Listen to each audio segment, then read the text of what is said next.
asking if the actions of the current government are actively harming Israel's newfound diplomatic ties in the region. Joining us from Dubai, Dr. Najat Al-Sayed is Assistant Professor at the American University in the Emirates. Thank you for being with us, Najat. We've had a lot of reports, unconfirmed reports, I should say, this week about a real cooling of relations between Israel and the UAE and Bahrain. Do you think there is some regret in those countries about the move to normalize ties with Israel?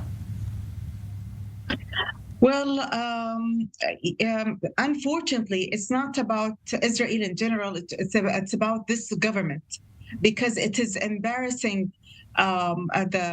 those countries that have made these bold steps. These bold steps were actually made to solve the Palestinian cause. But it is untraditional way of solving the Palestinian cause. Instead of not making any kind of relationship without solving the problem, those countries made the relationship in order to solve the problem. So when you hear such hostile rhetoric coming from the Israeli government, that encourages them and show that this kind of bold statement or this kind of new diplomatic experiment, has not been successful. So that's why it might cool down, because it didn't. It shows that these steps were not 100% successful. So it is not towards the whole country or the whole government in general, but towards this government specifically. The other thing, this government should be smarter than that, because it was attacked before anything happened. Since the election of this government, it was described by the international media, and here I'm focusing on the international media, that it is the most right-wing government in the Israeli history. So here, when such government is described like that in the international media, they have to be cautious more than anybody else. But what happened? As if they want to prove to the international media and to the whole world that their fear and anxiety is true. So what they have done, and instead of proving the opposite, they're proving all the doubts to be true. Okay. Starting from the Najat, violences and then the hostile rhetoric. Najat, hold that thought, because I'd like to bring in Mohammed Najib, who's joining us tonight from Ramallah. He's a Palestinian security analyst. Good evening to you, Mohammed. Thank you for being with us. So, as we've just been talking about, how are the actions of the current Israeli government harming its ties in the region? Because, of course, Israel for many years was completely diplomatically isolated in the region. It only recently won a few friends. It does appear to be losing them again quite quickly.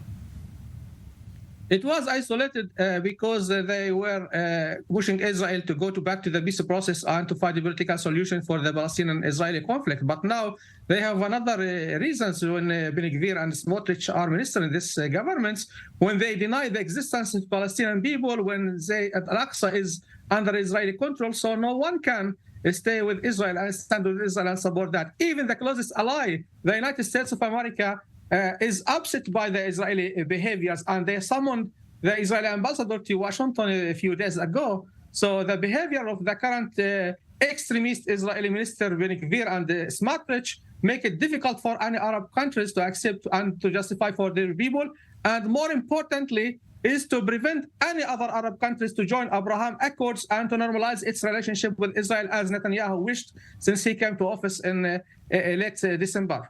And of course, Mohammed, as Najat just pointed out, the Emiratis, part of the reason for them to normalise ties with Israel is that they hoped it would help ease the conflict between Israeli and Palestinians, and that doesn't appear to be happening. The Palestinians never saw it that way, though, did they?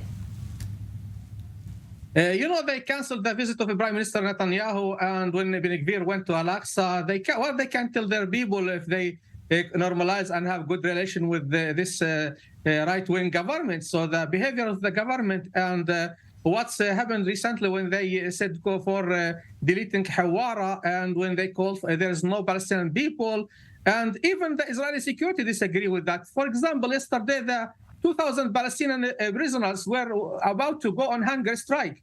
But what's happened that because Ben Gvir wants to restrict their movement and their daily life inside the Israeli jails. But what's happened that the Shin Bet and Tzaha Nikbi office met with them yesterday night and respond to their demands and canceled Ben Gvir restrictions, and they canceled that. So even the Israeli security disagree with the policies and the positions of Ben Gvir and Smotrich.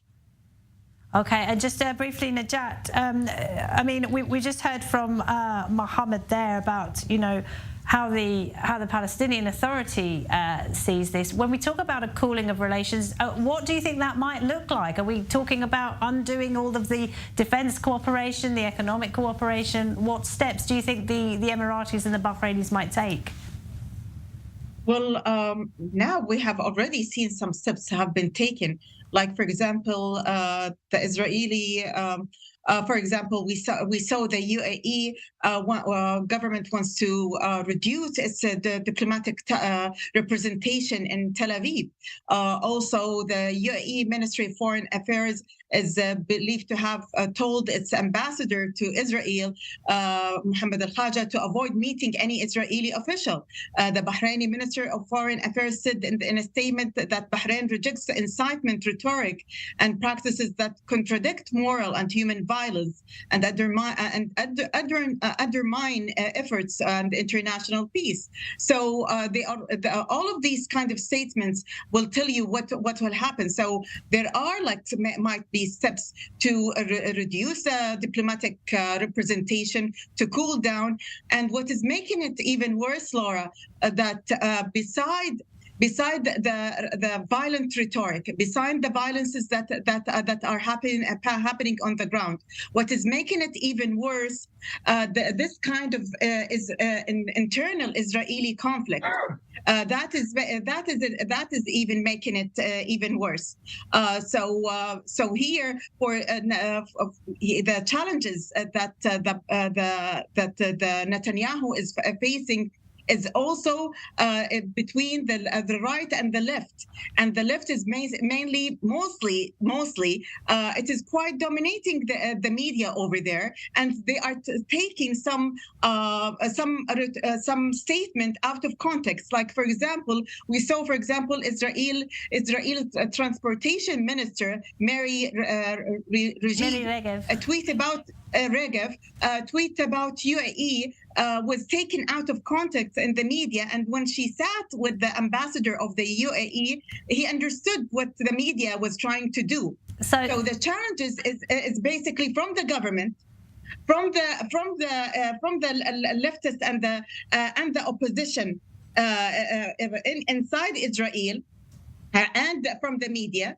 And also, let us not forget that the Biden administration, even though President Joe Biden, when he came to power, he said he was, and when Netanyahu got elected, he said that he wants to, he's gonna work with him and work with the government. But the White House has previously dodged question over Netanyahu's right-wing politics, which are quite different from Biden's administration center left Democrat Party. Mm-hmm. Accordingly, this far-right government is going to be under scrutiny from the Democrat Party and from its media. There's a lot of pressure. There are many challenges. Yeah, a lot of pressure on the relationship right now. And Najat Al Sayed and Mohammed Najib, thank you very much indeed to you both. Great to talk to you both.